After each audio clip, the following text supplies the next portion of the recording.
Galatians chapter 2.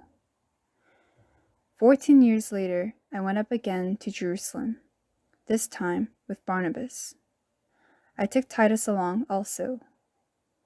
I went in response to a revelation and set before them the gospel that I preach among the Gentiles.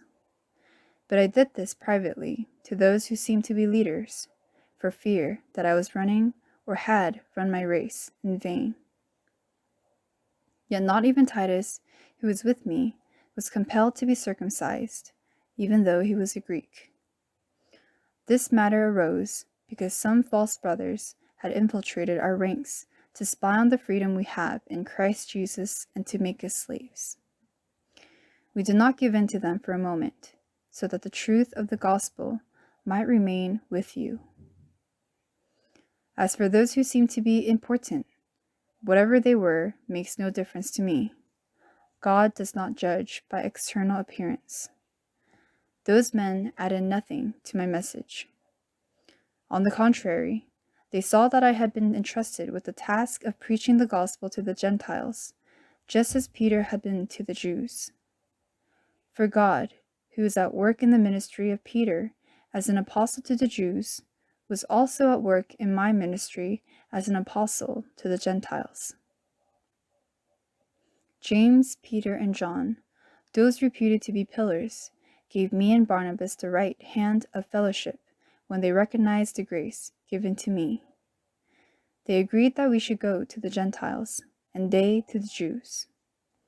All they asked was that we should continue to remember the poor, the very thing I was eager to do.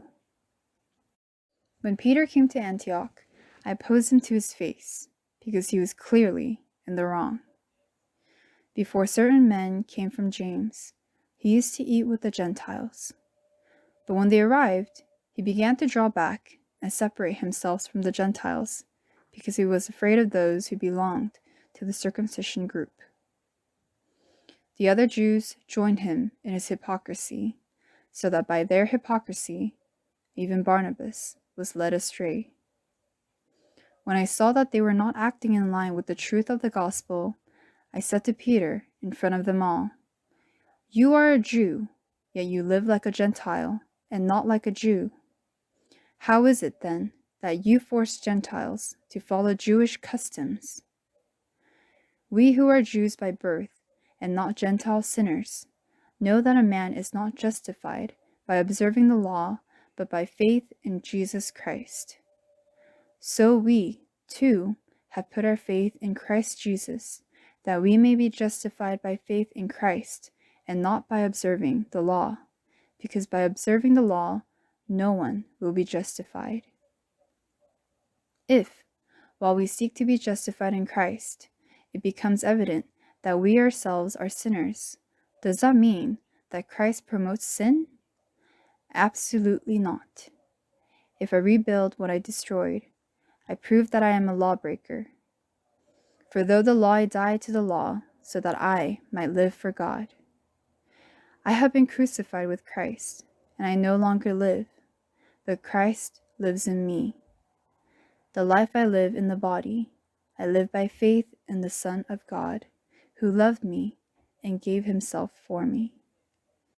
I do not set aside the grace of God, for if righteousness could be gained through the law, Christ died for nothing.